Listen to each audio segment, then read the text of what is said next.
Boa tarde, queridos alunos da EBD.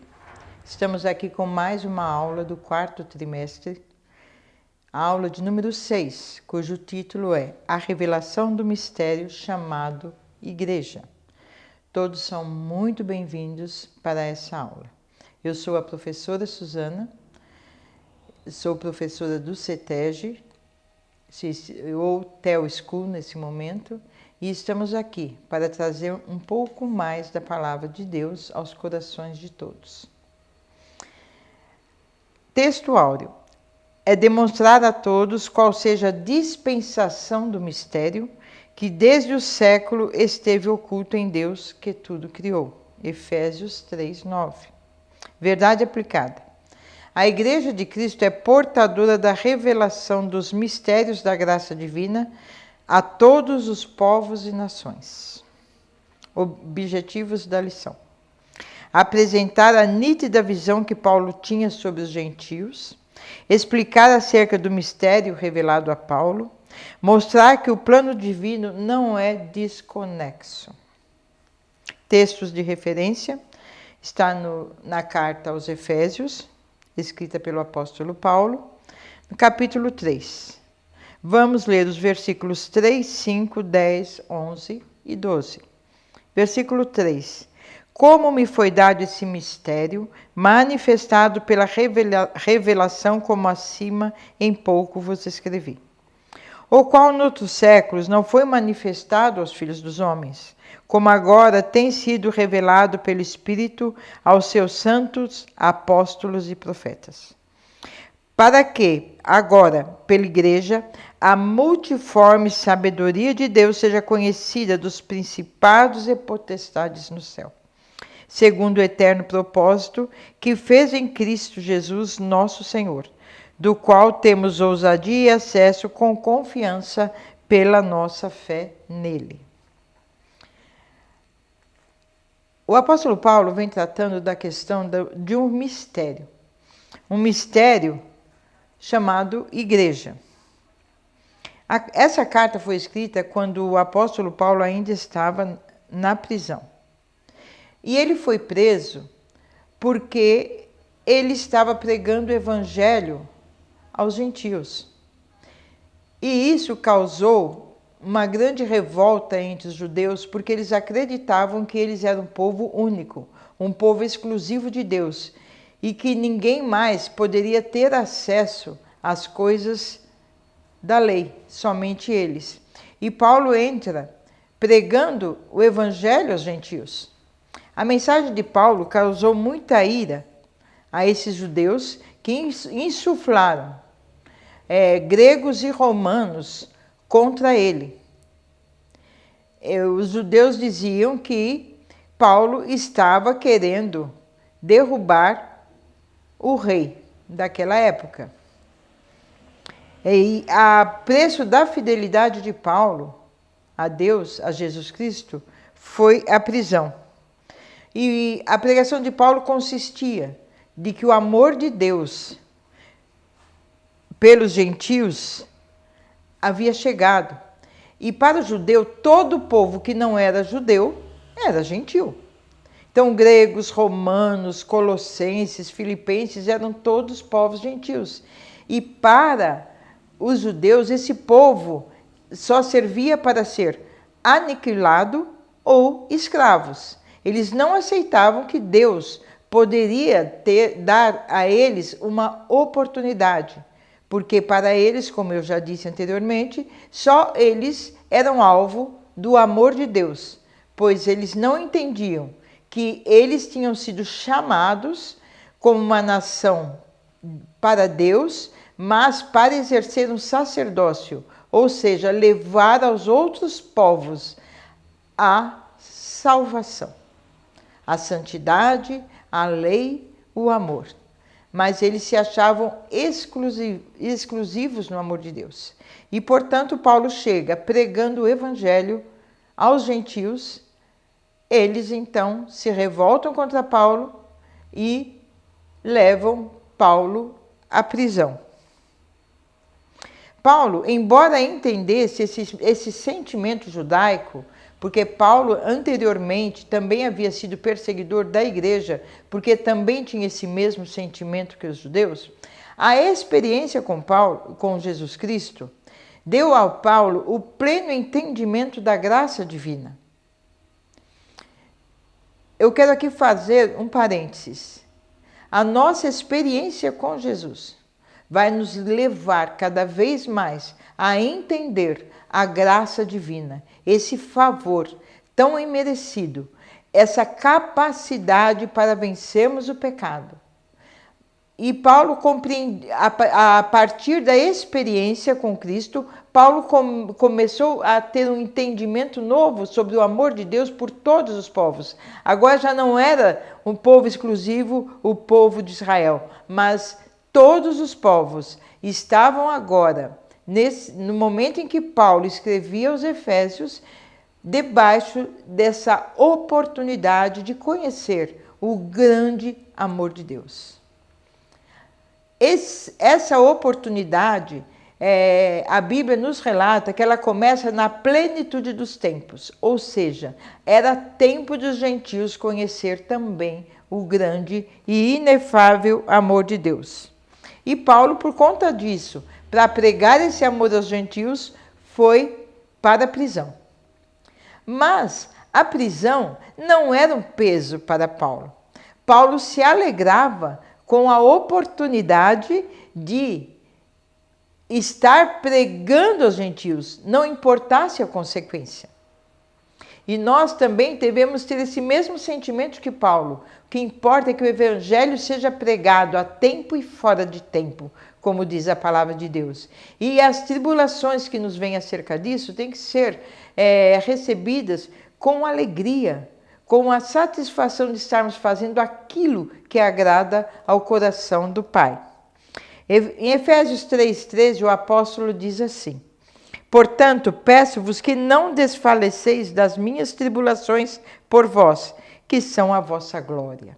Então, Paulo estava contente porque os gentios estavam tendo a oportunidade de conhecer o grande amor de Deus. A lição vai nos trazer, a respeito de Paulo, 3 tópicos. Primeiro, Paulo como prisioneiro. Como já disse, por causa do evangelho aos gentios, Paulo, ele vai para a cadeia. Ele se apresenta e se vê como um prisioneiro de Cristo.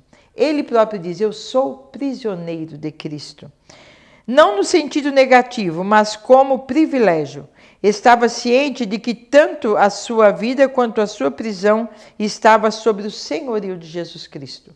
Assim como Paulo, nós temos que ter sempre em mente que o senhorio de Jesus Cristo, a soberania de Deus, sempre vai estar acima das nossas alegrias, das nossas tristezas, ou seja, das circunstâncias da nossa vida. O senhorio, a soberania de Deus sempre nos conduzirão para um lugar melhor. Depois, a Bíblia diz que a revista diz que Paulo era um dispenseiro. Nós às vezes não paramos para pensar o que é um dispenseiro. Nós temos que lembrar que essas cartas não foram escritas para agora, a nossa época. Essas cartas foram escritas numa época onde as casas tinham seus quartos, mas esses quartos não tinham portas. O único lugar que tinha porta era a despensa, porque a despensa ficava ao cargo do mordomo, ao cargo do dispenseiro, e era ele que tinha a incumbência de destrancar essa porta e trazer a provisão para os demais.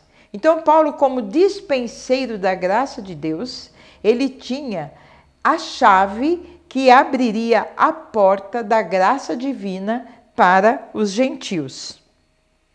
E ele havia sido também comissionado por Deus. Paulo não inventou isso, Paulo não tirou isso de nada. Ele foi comissionado por Deus para levar o evangelho aos gentios. Ou seja, para revelar o mistério que ainda não tinha sido revelado. Ele tem um entendimento, então, que Deus queria que ele levasse o evangelho aos gentios. Ele tinha nas suas mãos a chave para revelar esse propósito. Deus para todos, gentios e judeus.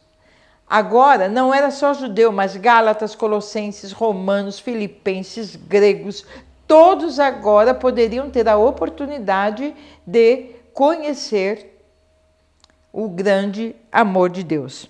Paulo abriu a porta para a salvação de todos. Através da pregação do Evangelho, ele foi comissionado por Deus. Ele não se chamou a si mesmo, mas Deus o comissionou para revelar este mistério. Em Mateus 16, 19, vai dizer assim: eu te darei as chaves dos céus, e tudo que ligarem na terra será ligado nos céus. E tudo que for desligado na terra será desligado no céu. Ou seja, Jesus fala isso aos discípulos. E para nós hoje, nós somos esses dispenseiros. Nós aí temos a chave que vai abrir a dispensa do céu para todos. Era isso que Paulo estava querendo dizer. Que estaria nas mãos desses dispenseiros a chave da salvação, da libertação, do evangelho de transformação, da vitória sobre o pecado. E isto nós temos hoje nas nossas mãos. Porque Jesus disse aos seus discípulos: agora a chave está com vocês. Também podemos abrir a porta ou fechar a porta. Como é que estamos fazendo? É só uma reflexão. Temos fechado ou aberto portas? Toda vez que nós falamos mal de um irmão, mal da igreja, que fazemos comentários nas redes sociais impróprios, nós estamos fechando as portas do reino para alguém. É isso que nós devemos refletir sobre a conduta de Paulo. Paulo abriu a porta aos gentios. E nós hoje? O que é que nós temos feito com o nosso testemunho, com o nosso palavreado, com o nosso jeito de vestir? Estamos abrindo ou fechando portas? Você nem precisa me responder. Mas é necessário nós pararmos para refletir. Estamos fazendo aquilo que Paulo fez? Estamos abrindo a porta? Porque nós somos os dispenseiros hoje. Mas estamos realmente abrindo ou fechando portas para as pessoas entrarem nessa dimensão da graça, nesse amor maravilhoso do nosso Senhor e Salvador Jesus Cristo?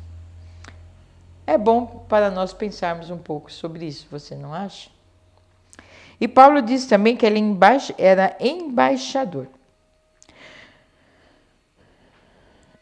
Como eu disse, os judeus achavam que gentios não serviam a não ser para ser escravos e ser aniquilados. E Paulo foi nomeado embaixador. Ou seja, ele era um representante do céu na terra. E como embaixador de Cristo, ele trazia as leis do céu para a terra. Por isso que ele foi comissionado, porque ele entendeu que Deus o havia chamado para trazer as leis do céu, porque embaixador é representante de um outro país. E Paulo estava naquele lugar como representante do céu, assim como eu e você. Somos embaixadores de Deus para levar o evangelho para todos os povos, entre todos aqueles que ainda não conhecem o evangelho do Senhor Jesus Cristo. No tópico 2 da lição, Paulo como ministro da revelação divina. Paulo, ele é comissionado por Deus, que revela o mistério oculto que deveria compartilhar com os gentios.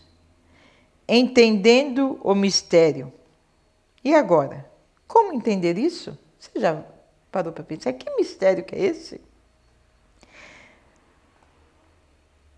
qual é esse mistério que tanto Paulo fala? É interessante, né? Mas acontece que para nós, na nossa cultura, mistério é algo oculto, algo inexplicável, algo sombrio. E todo mundo gosta de um bom mistério, né? Algo inexplicável. Mas, dentro da cultura de Paulo, não era bem assim. Mas por que então Paulo usa esse termo? Vou explicar-lhe um pouquinho. Entre os gregos havia as religiões de mistérios. Ou seja, eram religiões que, para se achegar ao sagrado, era necessário muitos rituais, conhecimentos específicos e iniciação a artes mágicas. E esses conhecimentos nessas religiões davam ao estudante o galgar novas posições. Quanto mais conhecimento, mais novas posições poderiam ser galgadas. E esse privilégio era somente para a elite. As classes mais baixas não tinham direito de ter esse conhecimento, não tinham direito a entrar e conhecer esses mistérios. Então, para os gregos, essa classe não estava destinada a nada. Não estava destinada a ir para lugar nenhum, porque não tinha direito. Então, as religiões de mistério, elas segregavam aqueles que eram mais simples e aqueles que eram mais pobres. Somente quem era letrado, quem tinha muito dinheiro, somente a classe alta poderia fazer parte dessas religiões. Então o povo sabia muito bem que havia uma religião de mistério. O povo entendia que eles não tinham direito de nada, que o sagrado não era para eles. E Paulo, percebendo essa cultura, percebendo essas indagações, Paulo, então, ele resolve chegar e dizer: eu também tenho um mistério. Eu também tenho um mistério que me foi dado por Deus, e esse mistério vai te fazer alcançar o sagrado. E isso chamou atenção. Lembra quando Paulo chega em Atenas e ele vê lá um altar ao Deus desconhecido? Então, ele fala, né, aos que estavam naquele aerópago, que ele estava ali no nome daquele Deus desconhecido. E isso chamou a atenção do povo, que parou para ouvir sobre aquele Deus desconhecido. Em Éfeso, Paulo usou a mesma estratégia, só que de maneira diferente. Ele aproveita a cultura para falar a língua do povo. Ele diz: existe um mistério. Eu também posso falar de um mistério. Só que o mistério de vocês está oculto para vocês. O mistério de vocês, ele não pode te levar ao sagrado, mas o mistério que eu vos trago, ele está revelado. Então, através dessa estratégia, Paulo vai dizer: olha, o mistério que eu estou propondo a vocês é para todos. Não importa a raça, não importa a cor, não importa a classe social. É para todos. Você imagina que coisa linda se nós buscarmos estratégias de evangelismo em Deus? Porque Paulo, ele sempre buscou na oração estratégias para ganhar os gentios. Nós também precisamos buscar em oração estratégias para ganhar os gentios. E assim como Paulo buscou estratégia na cultura grega para chamar atenção para o grande mistério, nós também temos que buscar em oração, para os dias de hoje, estratégias para evangelizarmos um mundo que está cheio de informações, mas com tão pouca formação. Paulo então diz, né, eu tenho esse mistério. E eu fico imaginando, acho que o povo ficou pensando, Paulo, que mistério é esse? Então Paulo diz, esse mistério é a igreja do Senhor Jesus Cristo. Mas por que é um mistério? É um mistério porque Abraão, embora acreditasse nela, ela já existia, mas Abraão não viu. Jó também não viu. Elias, Eliseu, Davi também não viu. Mas a igreja já existia no Antigo Testamento. Tanto que a primeira referência da igreja no Antigo Testamento está lá em Gênesis, quando Deus faz o primeiro Adão adormecer e da costela de Adão ele tira sua esposa. Lá no Calvário, o segundo Adão adormece por 3 dias, porque ele foi ferido também na costela, e da costela do segundo Adão saiu a noiva, saiu a igreja. Então você percebe que a igreja era um mistério do Antigo Testamento.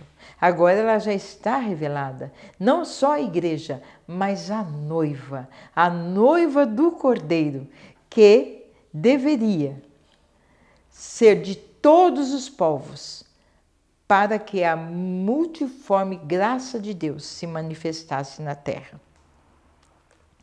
Ela é o grande mistério. Gentios e judeus juntos no mesmo corpo.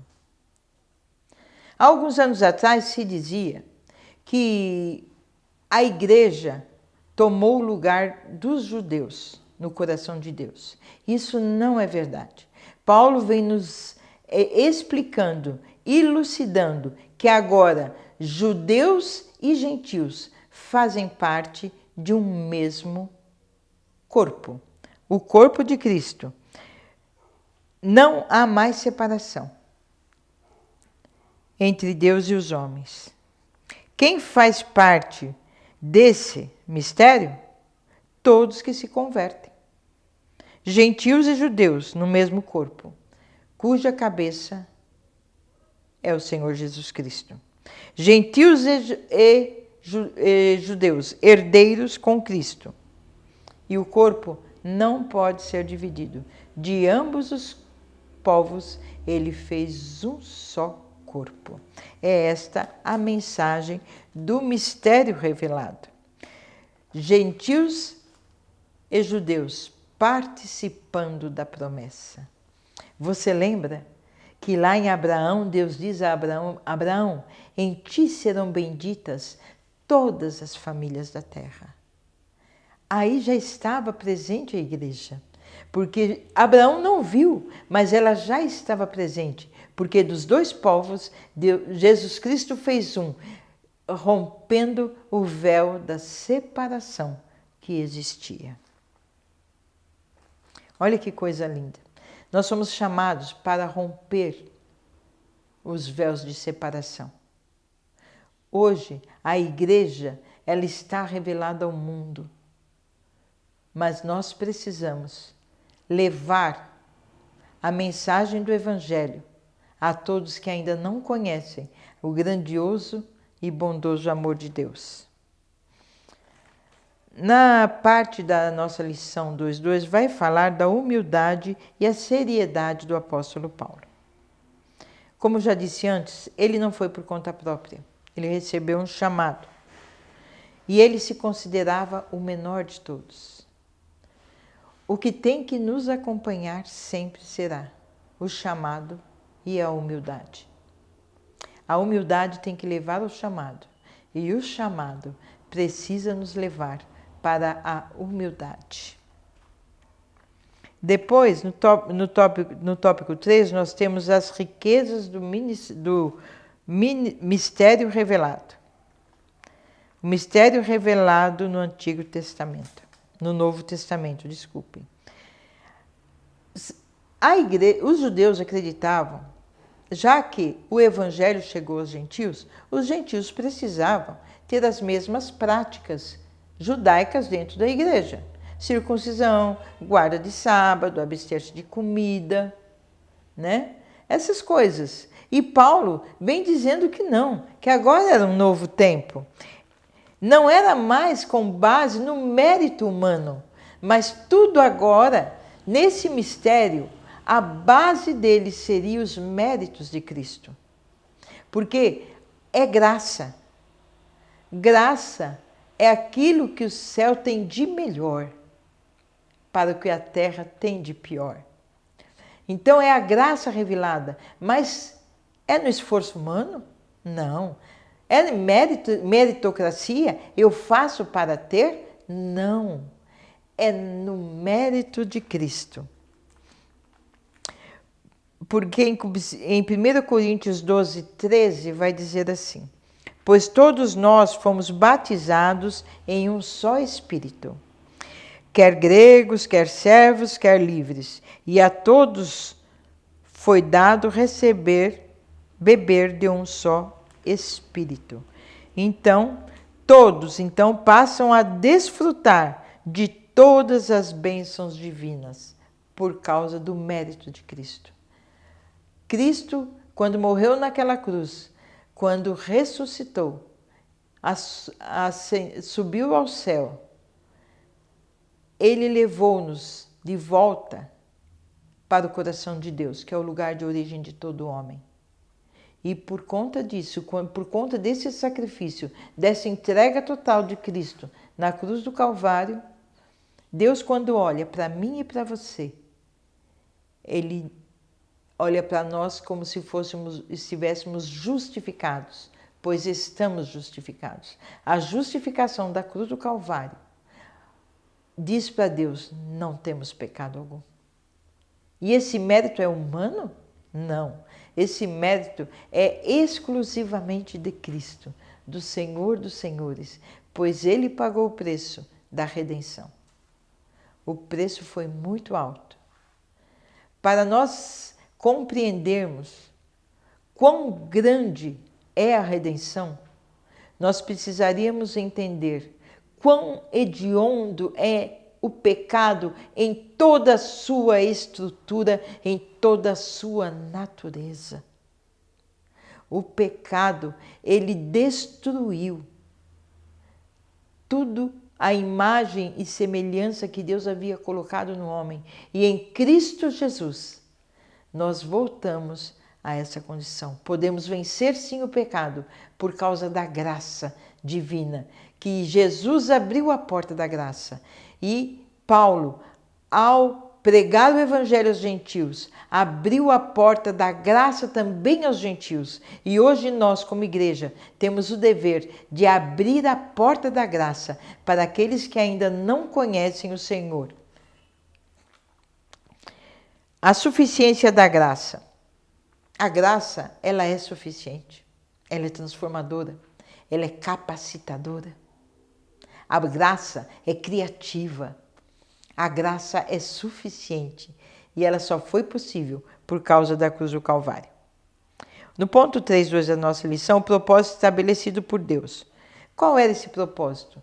Atrair todos os homens a seu amor. E isso já fazia parte do desígnio eterno de Deus. Deus sempre almejou estar com o homem. Então, lá no tabernáculo, Deus, na tenda, ele se manifesta porque ele queria viver com o homem. Ele queria estar no meio do povo, porque Deus é Deus de família. Ele queria ter uma família e estar com essa família. Mas o tempo passou e o homem se corrompeu e se afastou de Deus. Aí vem a época do templo. No templo também Deus pretendia estar no meio do povo, porque Deus deseja estar no meio do povo. Mas também o povo de Israel se afastou do seu Deus. Então chegou a plenitude dos tempos. E a Bíblia vai dizer que o Verbo se fez carne e habitou entre nós. Esse habitou significa tabernaculou. Agora, o tabernáculo era Cristo, para que a igreja fosse formada. E Cristo foi para o céu e hoje o tabernáculo somos eu e você. Nós somos o santuário do Deus vivo aqui na terra, para mostrar os mistérios da graça divina. Então Deus queria trazer de volta o homem. E a igreja, então, não foi um acidente. A igreja foi um acidente. Não, a igreja já havia sido pensada antes mesmo da fundação do mundo. A igreja é Deus trabalhando na história do homem para levá-lo de volta ao seu próprio coração. Então, se nós lermos cuidadosamente o Antigo Testamento, vamos ver referências sobre a igreja e principalmente Jesus Cristo no Antigo Testamento, alinhando toda a história humana para o ápice da história, que é a plenitude dos tempos, o nascimento daquele que é hoje, seria e é e sempre será o grande Salvador da humanidade, Jesus Cristo, para que a igreja e pela igreja Deus pudesse ser revelado ao homem. Então a igreja não foi um acidente. A igreja é parte do plano de Deus para a redenção da humanidade. É através da igreja que os homens agora têm a oportunidade de serem salvos. Por causa dos judeus. E eles não foram excluídos da igreja. Mas a igreja não era uma ideia tardia. Ela estava prevista antes da fundação do mundo. Porque o Cordeiro foi morto antes da fundação do mundo. Então, nós podemos entender que antes da fundação do mundo, Deus já tinha a ideia da igreja. Já estava no coração de Deus a igreja. Não foi um plano feito às pressas, não foi um plano B, porque o plano A deu errado. A igreja já estava no coração de Deus. Para quê? Para mostrar as riquezas insondáveis de Cristo. John Stott diz que insondável é aquilo que não tem nenhuma pista para ser encontrada, mas e que também não é nada do esforço humano. Se refere a tudo que é de Cristo, a sua glória e a sua herança.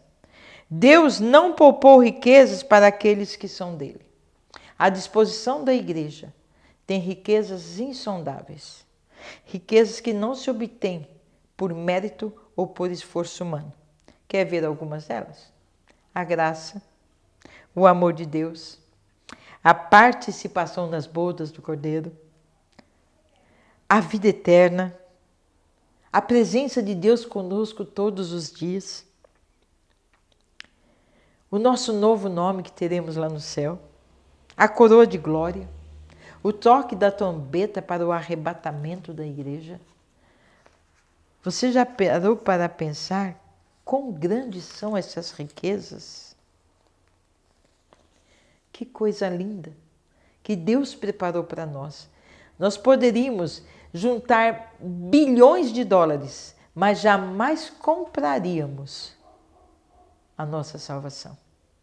Nós poderíamos ter todo o dinheiro do mundo, mas jamais poderíamos ter Deus conosco ou acesso à vida eterna. E isso só foi conseguido por causa da cruz do Calvário, pelos méritos de Cristo. E essas riquezas estão na mão da igreja para que ela possa transmitir aos outros essa grande verdade. O mistério hoje já não existe, porque a igreja do Senhor Jesus Cristo é o mistério revelado. Eu vou ler agora a conclusão da revista. Ao expor todo o mistério que lhe fora revelado e anunciar as riquezas insondáveis de Cristo, Paulo apresenta-lhes um intenso rogo para que seus amigos não desanimem. Que exemplo admirável e motivador! Que nós também possamos ser, para todos que nos cercam, um exemplo admirável e motivador da graça divina. E boa tarde.